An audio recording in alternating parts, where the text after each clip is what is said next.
Jangan Oke, sampai juga Bang. kita kayak tadi itu apa? Udahlah, nggak usah ngomongin lah, nggak usah dibahas lah urusan agama masing-masing. Bukan masalah itu. Masalahnya sebelah itu ngajarin kepala lu mau dipancung dalam kurung di medan perang. Lu nggak mau Iya. tahu, ya nanti kalau misalnya ada yang mancung, lu jangan bingung-bingung. Soalnya lu kan nggak mau tahu, kan gitu kan? Assalamualaikum warahmatullahi wabarakatuh. Berjumpa lagi dengan Jadid HMC ya, channel yang mengedukasi dan menghibur. Para Polikardus begitu berang, begitu emosi, begitu marah dengan rencana-rencana busuk mereka yang terus digagalkan oleh para mujahidin muslim. Dan di sini mereka sedang menyusun rencana baru untuk menghancurkan Islam di Indonesia. Mereka mengatakan, mereka tidak ada masalah dengan orang-orang Islam. Tetapi yang mereka tidak suka adalah ajaran Islam. Inilah ngerinya mereka, teman-teman ya. Ngerinya para laskar Polikardus ini. Berbeda dengan kita. Kita nggak ada masalah dengan agama Kristen. Karena kita yakin agama Kristen pun mengajarkan kebaikan. Ya, kalau bicara kebaikan, semua agama pasti sama. Mengajarkan kebaikan. Tetapi kalau bicara kebenaran, itu hal lain. Tetapi itu iman masing-masing. Iman kita masing-masing. Yang kita benci adalah laskar-laskar Polikardus yang beragama Kristen, yang kerjanya menghujat, menghina, dan merusak toleransi. Oknumnya yang kita tidak suka. Ya. Yang kita lawan adalah oknum-oknumnya yang menyebarkan kebencian. Itu yang kita tidak suka. Tetapi berbeda dengan pihak Kristen ya. Mereka mengatakan yang mereka tidak suka itu agamanya. Bayangkan. Yang salah agamanya, bukan oknumnya. Inilah perbedaan cara pandang kita.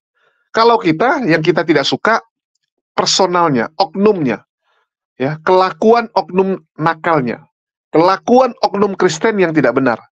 Tapi bagi orang Kristen, mereka melihat Islam, Islamnya yang jahat, bukan orangnya. Jadi kalau ada yang ngebom, ya, ada yang melakukan tindakan kriminal, KTP-nya Islam, yang salah agamanya, bukan orangnya. Itulah yang terus digaungkan oleh laskar Polikardus serta Polikardus ini. Mereka menyebarkan pemahaman bahwa agama Islam agama jahat. Ini yang bahaya. Jadi anak-anak, orang-orang Kristen di luar sana didoktrin oleh laskar dan juga Polikardus ini bahwa Islam agama yang jahat. Untuk itu jangan dekat-dekat. Untuk itu jangan jangan ada interaksi dengan agama Islam. Ngeri nggak kawan-kawan? Ya, ngeri. Kita dengarkan dulu lah rencana-rencana busuk mereka ini ya. Begitu. Nah, tapi kalau misalnya dia mengancam kita bahwa orang yang tidak percaya dengan agama ini harus mati, nah itu yang kita lawan. Ya, Iya. oke. Jangan Oke, sampai juga Bang. kita kayak tadi itu apa? Udahlah, nggak usah ngomongin lah, nggak usah dibahas lah urusan agama masing-masing. Bukan masalah itu. Masalahnya sebelah itu ngajarin kepala lu mau dipancung dalam kurung di medan perang. Lu nggak mau Iya. tahu, ya nanti kalau misalnya ada yang mancung, lu jangan bingung-bingung. Soalnya lu kan nggak mau tahu, kan gitu kan? Jadi Kemarin kan kita ada, jangan sampai tolol lah gitu. kemarin kita ngobrol juga salah satunya tentang debat apa capres ini tentang syariah, ekonomi syariah, begitu. Apa sih yang dikhawatirkan dari ekonomi syariah? Itu teman saya bicara seperti itu. Bahwa yang saya bilang ini ekonomi syariah itu ekonomi yang diatur oleh ulama sebenarnya kan sama aja dengan yang beda, begitu loh. Nomor satu, saya anti Islam. Buku begitu kita harus toleransi. Saya toleransi terhadap umat Islam, Orangnya, terhadap Muslim, orang Islam, orangnya. Tapi ajarannya saya Bukan tidak enggak. ajarannya ya. tidak toleransi terhadap ajarannya. Jelas ajaran ini mengancam umat manusia dan itu yang kita lawan. Itu yang akan kita hancurkan. Bukan mengancam Begitu. Yesus, bukan Bukan, mengancam Yesus, bukan mengancam kekristenan. Itu bukan. Kristen sama Yesus nggak perlu dibela. Ya kita mau Iya. jaga manusia-manusia yang lain lah. Ya, yang kita utamakan kita berapologet untuk menyelamatkan orang-orang yang kita sayangi. Itu termasuk Muslim, termasuk Muslim, karena mereka juga Ya, soalnya korban. mereka juga bunuh-bunuhan juga gara-gara ajaran agama mereka. Iya, Gitu. korban ajaran Oke. agama mereka, begitu. Jadi itu Ya, harus kita lanjut hati-hati ke Bro Kevin dulu dibedakan. ya, Bro. Oke, oke. Kita lanjut ke Bro Iya. Kevin dulu. Silakan Bro Makasih, Kevin. Bang. Lanjut terus, Bang, edukasi saya. Silakan Kevin.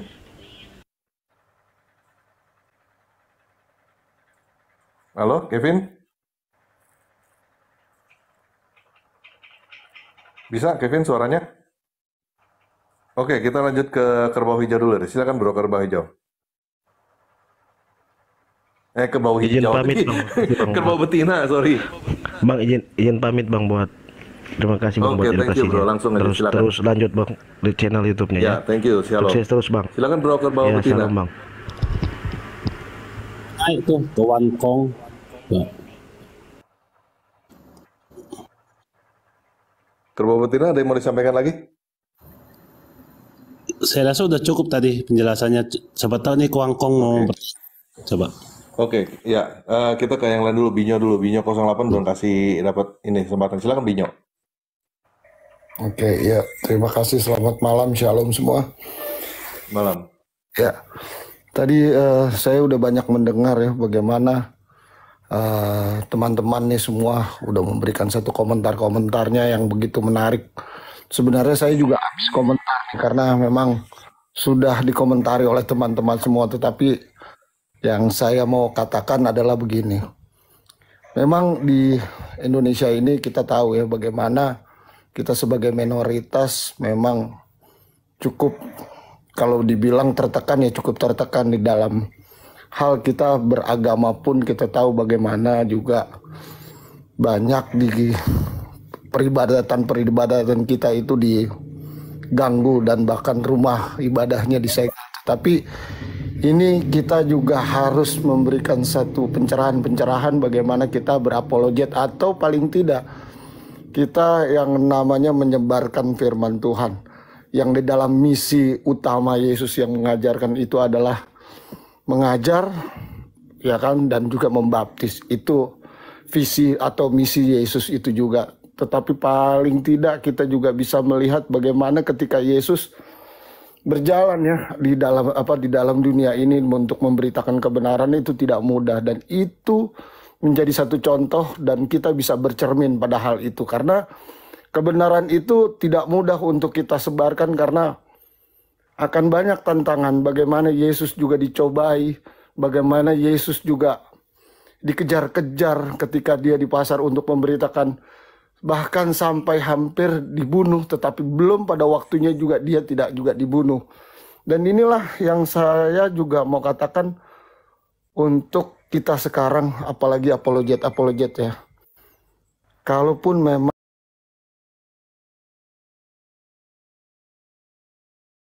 dan kalaupun kita berapologet, yang memang sekarang saya tahu lah Bang Tamparagi ini kan punya punya jalan sendiri yang istilahnya membuka lah, artinya memberikan pencerahan melalui ajaran-ajaran mereka. Tetapi itu memang saya katakan itu penuh dengan tantangan dan mungkin risikonya kepala itu, ya kan? Gitu, apalagi risikonya kepala taruhannya. Tetapi mungkin di sini mungkin lebih aman kalau memang kita semua tidak memahami atau menguasai apa yang sekarang dijalani oleh Bang Tamparagi. Janganlah terjun seperti apa yang dilakukan. Tetapi ketika kita tahu bagaimana kebenaran firman Tuhan atau di dalam Alkitab, itulah yang kita pegang. Saya pikir itu adalah jalan yang paling aman tanpa menyentuh ajaran-ajaran mereka gitu loh. Tetapi memang kalau saya lihat dan saya juga pernah masuk di komal-komal mereka, kita sudah memberikan apa yang kita ketahui, tetapi mereka bukannya mendengar tapi malah justru memancing untuk supaya kita jatuh dan akhirnya kita seperti dijebak gitu loh, jebakan Batman. Akhirnya kita bisa dipolisikan. Itu yang bahaya juga kalau kita nggak tahu itu. Betul. Ya itu kita dipancing. Maaf, saya seperti lihat. Ini kalau boleh disebut nama ya, saya juga tidak untuk memojokkan sesuatu, tapi boleh saya sebut Zuma, Kores, Uniriva. Itu memancing emosi kita supaya akhirnya kita jebakan Batman buat mereka. Akhirnya ketika kita emosi, kita juga ikut di dalam alur mereka, akhirnya mereka juga bisa menjadi pegangan untuk kita ya di bawah lah ke ranah hukum. Kita tahulah Indonesia ini seperti apa kondisi minoritas kalau ketika kita mempunyai hak melakukan hal-hal itu mudah diproses, tetapi mereka tidak akan mudah diproses karena ya inilah ya boleh dikatakan inilah bangsa kita, inilah negara kita gitu loh, ya kan? Ya, jadi saya hanya bisa berpesan apabila memang Anda mempunyai mental kuat seperti ya Bro Tamparagi, tetapi hati-hati, harus banyak pikiran benar, harus ada rasa takut agar kewarasannya tetap timbul gitu loh. Dengan rasa takut itu warasnya akan timbul gitu loh. Jangan sembrono. Tetapi kalau pengen lebih aman, bermainlah apa yang seperti diajarkan Yesus, memberitakan Injil. Terima kasih, mungkin itu aja. Ya, thank you Bro Binyo. Ya, saya bukan punya mental kuat ya teman-teman ya, jangan salah sangka ya. Saya orang paling takut, saya orang paling takut di dunia. Paling takut saya cuma beraninya ke lawan OSBT aja. Yang lain mah saya takut banget. Itu yang membuat kewarasannya selalu jadi timbul karena takut. Saya pikir itu. Iya, itu dia. Oke, thank you Bro. Bro, sorry saya langsung keluarin ya. Bro Kevin, Bro Binyo, soalnya ini masih ada yang ngantri sepertinya. Thank you Bro. Oke, kita lanjut ke Akar. Silakan Akar. Shalom Bro Ter, bisa didengar suaranya? Shalom. Terdengar cuman kayak jauh ya? Mendem suaranya. Mendem. Oke, baik. Kasih. Mungkin begini lebih baik ya. Iya, mantap. Terima kasih sebelumnya atas kesempatan ini. Ya, kita di wilayah timur udah pukul 2 subuh. Selamat pagi semua. Wow. Yang pertama sangat berterima kasih Bro TR mengangkat topik diskusi malam ini tentang kasusnya Candy yang terjadi. Ya mungkin dengan peringatan-peringatan, dan itu sangat baik sekali karena kita mau menjadi apologet. Ya saya pikir kita harus banyak belajar dan ada punya ilmu tersendiri. Saya kira apologet berkiblat pada 12 murid Yesus. Itu yang menjadi kunci untuk kita berapologet. Kalau tokoh sentralnya adalah Tuhan Yesus sendiri. Ya memang di situ kita kalau mau pelajari ke-12 murid ini pasti akan mempunyai banyak pengalaman-pengalaman hidup dalam memberitakan kabar baik ini yang bisa kita ambil sebagai pembelajaran buat menjadi seorang apologet. Itu yang pertama, dan peringatan-peringatan dalam membahas ini memang sangat baik untuk para apologet yang ada di negara Konoha menurut Bapak tadi, Wakanda Konoha itu. Karena yang menariknya begini, pertama, dengan adanya undang-undang penistaan, itu ancaman hukumannya sudah cukup berat. Kemudian yang kedua, kemarin kita baru bahas tentang undang-undang ITE. Jadi saya punya pertanyaan itu, bagaimana kalau misalnya seorang apologet itu digeruduk dengan pasal penistaan, tetapi sekaligus juga dengan pasal menyebarkan berita hoaks. Itu bisa saja terjadi. Dan ini kayaknya ada memberi kesan pasal berlapis ya, seperti demikian. Nah ini yang perlu kita sikapi dengan baik dan benar tentang bagaimana kita harus berucap, bersikap, bertindak, dan berhati-hati seperti yang sudah Bapak-Bapak bahas tadi itu dan Ibu tadi. Itu benar sekali. Apakah kita langsung patah semangat? Tidak. Tetapi bagaimana kita harus lebih cerdas, dan memang bukan saya menggurui, saya minta maaf, tetapi mungkin kita harus banyak belajar dari ke-12 murid Yesus. Rasul-rasul itu sangat baik sekali untuk memberikan wawasan bagi kita untuk menjadi berapologet. Itu sangat baik sekali. Untuk hal-hal yang lain, saya pikir apa yang dilakukan oleh Candice tadi, ada Bapak yang berkomentar bahwa itu Judas kedua. Saya pikir nyambung, karena saya punya pemahaman seperti itu juga. Nah, jadi mungkin bagi para calon apologet atau yang mau terjun ke dunia apologet, ya berhati-hati karena ancaman pasal-pasal seperti kita sudah simpulkan itu pasal-pasal yang karet dan tidak jelas, dan semakin melipat gandakan sanksi hukum kepada kita, ya lebih berhati-hati dan lebih cerdas. Mungkin untuk hal-hal yang lain saya nanti akan tambahkan, tetapi pada prinsipnya saya mau sampaikan selamat buat Bro TR karena telah mengangkat topik yang sangat menarik, mewakili semua teman-teman untuk memberikan masukan, pandangan, sehingga itu memberikan kita menjadi sebuah wawasan yang baik. Entah dia mau Tritunggal kah, mau Wanes kah, mau Unitarian kah, mau apa, yang jelas bahwa kita sama-sama mengakui Yesus adalah Tuhan dan Juru Selamat, dan juga membawa berita dan kabar baik. Cerdas-cerdaslah seperti apa yang sudah diajarkan melalui murid-murid Yesus itu sendiri. Terima kasih Bro Ter, selamat pagi semua Bapak-Bapak, Tuhan berkati. Tuhan berkati. Ya, saya lanjut ke Bro Kwan Kong. Silakan Bro Kwan Kong. Jelas Bro. Shalom. Kecil suaranya. Nggak jelas. Nggak. Ini dalam semua Bro. Nggak jelas Bro. Nggak pakai TWS malah lebih kecil nih. Saya bingung nih kalau ke TikTok nih. Apa dia sentimen sama saya? Karena saya nggak begitu suka.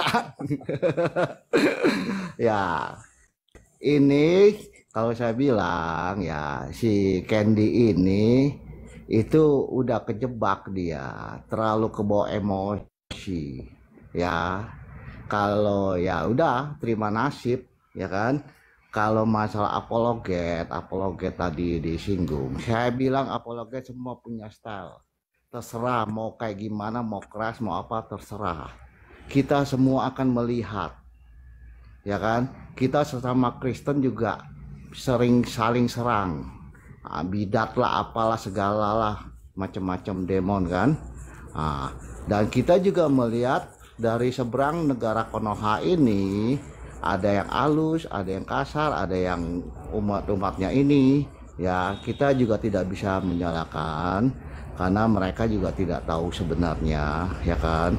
Nah kita semua melihat. Nah yang kita bisa lihat, apakah kita untuk menilai bukan hanya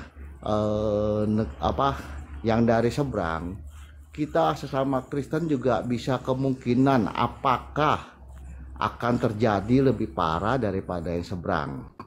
Bisa jadi apakah ada bom bunuh diri juga dari sambil teriak haleluya gitu ya. Ya kan kita tidak tahu, kita cuma bisa menerka apakah mungkin ya kan, karena sesama Kristen aja juga ini saling serang ya kan, cuma kan belum menunjukkan atau gimana lah ya. Pokoknya intinya itu kita semua harus melihat semua. Kalau apologet ya kalau dia keras pasti ada dampaknya buat kita di sini, yang mereka sih di luar.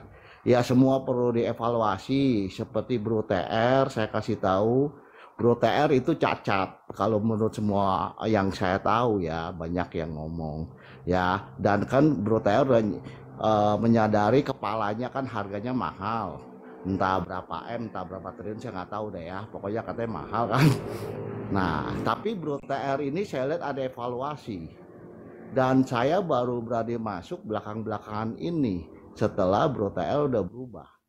Ini yang saya mau, semua apologet, mau yang keras, mau yang bersuara keras atau lembut, tolong dievaluasi. Mau lembut juga harus dievaluasi, apakah mengenai sasaran atau tidak. Ya kan? Semua itu harus evaluasi, ya kan? Apa bisa memenangkan jiwa-jiwa atau tidak masalah juga sih.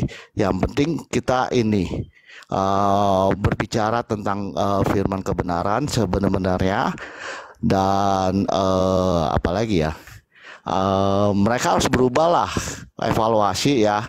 Nah, jadi kita semua ini siap-siap, bukan hanya dari seberang doang sih, kita sendiri juga nggak tahu ya, apakah kemungkinan 50 tahun lagi sesama Kristen bisa bom bunuh diri juga. Kalau udah otaknya istilahnya kayak udah stres atau gimana lah, jadi bom bunuh diri, merasa wah saya kalau udah bom bunuh diri bisa ketemu Yesus, apakah bisa mungkin begitu? Ya kan kita tidak tahu. Ya kan kalau Semoga makin enggak. Semoga karena enggak. kan ada sejarahnya kan penganiayaan zaman penganiayaan kan ada di Alkitab kan. Zaman abad berapa itu saya tidak begitu hafal ya. Intinya itu kita semua jangan cuma meledai sebelah. Dari kita sendiri juga harus lihat. Kita bersiap-siap, ya kan? Bersiap-siap. Tapi apologet itu sangat bagus untuk apa maksudnya kebaikan kita. Kita cuma menjaga jangan diserang aja. Mau beda pendapat terserah.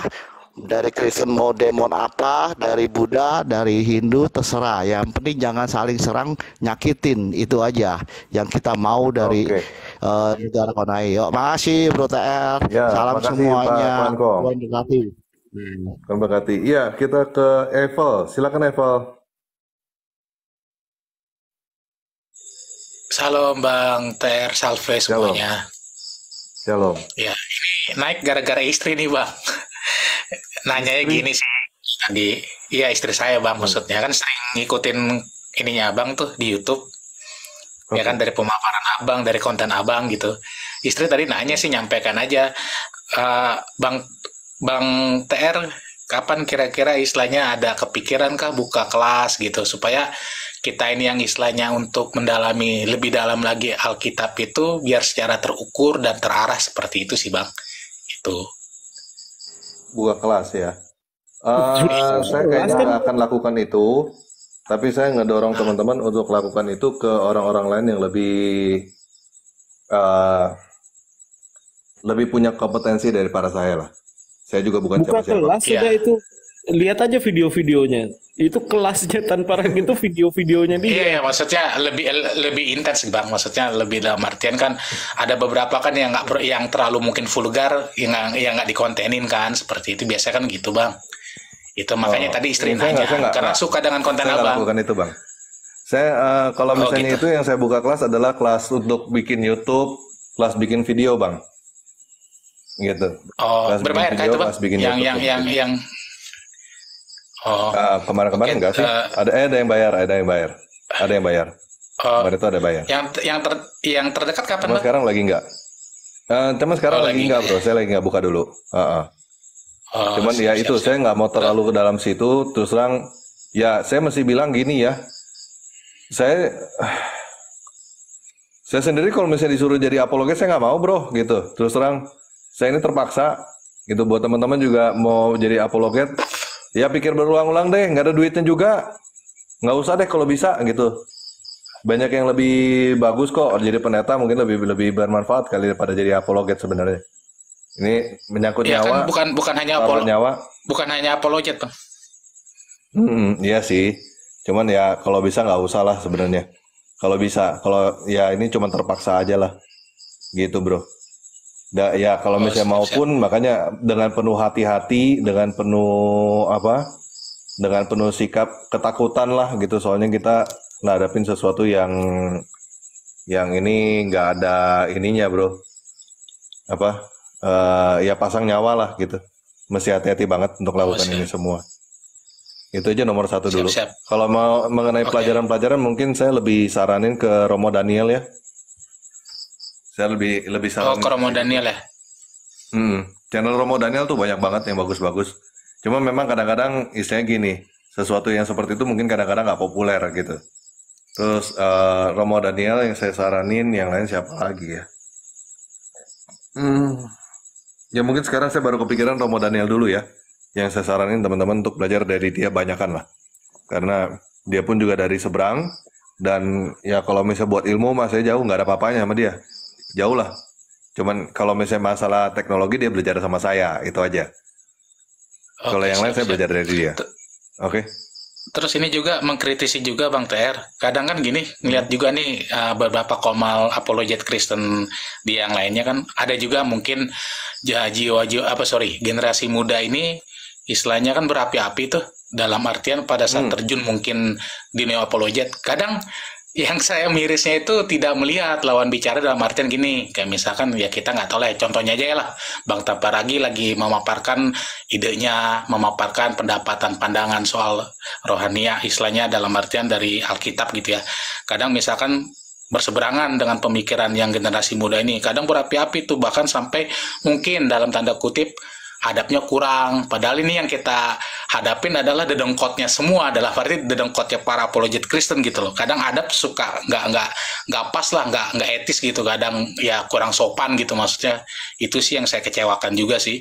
Yang untuk terutama yang generasi muda ya, maksudnya berhadapan mungkin kayak Bang Tamparagi, mungkin sama Pak Kerbo Betina, seperti itu kan. Istilahnya ada juga beberapa yang mungkin saya lihat generasi muda ini berapi-api gitu loh, bernyala-nyala, dia mengabarkan materi-materi yang ada di dalam Alkitab, tapi pada saat diskusi ataupun berdebat secara ini ya Bang ya, secara di komalnya masing-masing itu kadang adabnya kadang suka kelupaan gitu loh, kadang ya nggak terlalu yang santun lah dan kurang bijak sih, itu aja sih. Ya teman-teman sudah dengar ya, jadi seperti itulah pandangan mereka terhadap kita. Ini yang kita lawan teman-teman. Kita nggak pernah ada masalah dengan agamanya, kita masalah dengan orangnya. Kalau mereka terbalik, mereka bermasalah dengan agama Islamnya, bukan orangnya. Yang mereka ingin hancurkan adalah agamanya. Bagaimanapun caranya, agama Islam harus dihancurkan. Bagi mereka, ya, mereka punya pandangan seperti itu dan itu disebarkan, ya, disebarkan kepada para pengikutnya. Jahat nggak menurut kalian? Jadi teman-teman Kristen yang menonton video ini, ya, kalian bisa lihat bagaimana Polycarpus itu menyebarkan kebenciannya dan mereka benar-benar ingin menghancurkan Islam. Bukan ingin melawan oknum-oknum yang jahat dan nakal. Tapi mereka ingin melawan Islamnya. Mereka ingin Islamnya yang hancur. Dan ini yang benar-benar harus kita perhatikan ya. Jadikan warning, orang-orang seperti inilah yang harus kita lawan. Karena mereka inilah yang merusak toleransi di Indonesia. Mereka-mereka inilah yang merusak kedamaian ini. Saya kadang lucu ya. Kenapa bisa ada orang yang begitu benci dengan agama?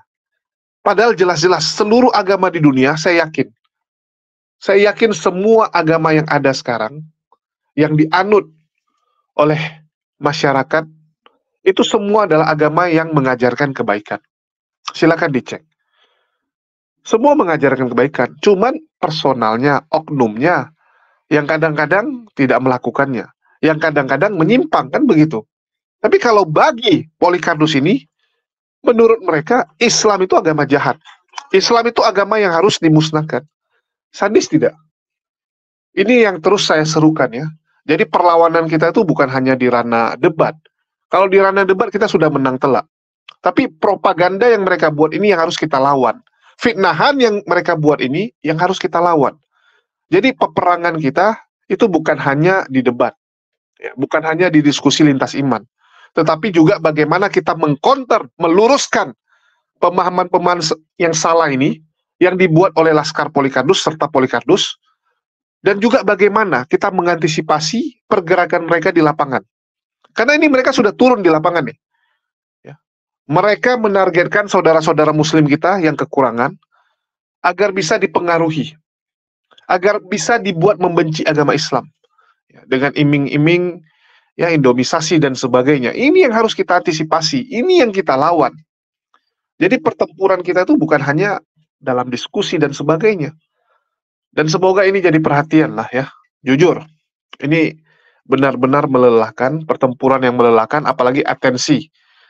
Perhatian dari pihak muslim kepada ranah ini agak kurang. Ya, ini harus kita akui. Dan inilah yang menjadi faktor penentu nantinya ya. Apakah umat muslim akan membiarkan para Polycarpus ini memfitnah Islam, membiarkan mereka menggunakan segala cara untuk menghancurkan Islam, atau kita harus lawan mereka? Ya, semua kembali ke kalian lah. Kalau saya tidak akan jenuh-jenuh untuk menyampaikan ini, tidak akan bosan-bosan ya, untuk menyerukan kepada saudara-saudara muslim, untuk perhatikan ya, bagaimana propaganda mereka, bagaimana mereka mencoba meyakinkan orang-orang di luar sana untuk ikut membenci agamanya, bukan personalnya. Ya, sadis mereka ini, sadis sekali. Itu aja dari saya, makasih buat semuanya. Di akhir kata saya ucapkan, wassalamualaikum warahmatullahi wabarakatuh. Semoga ini jadi perhatian kalian.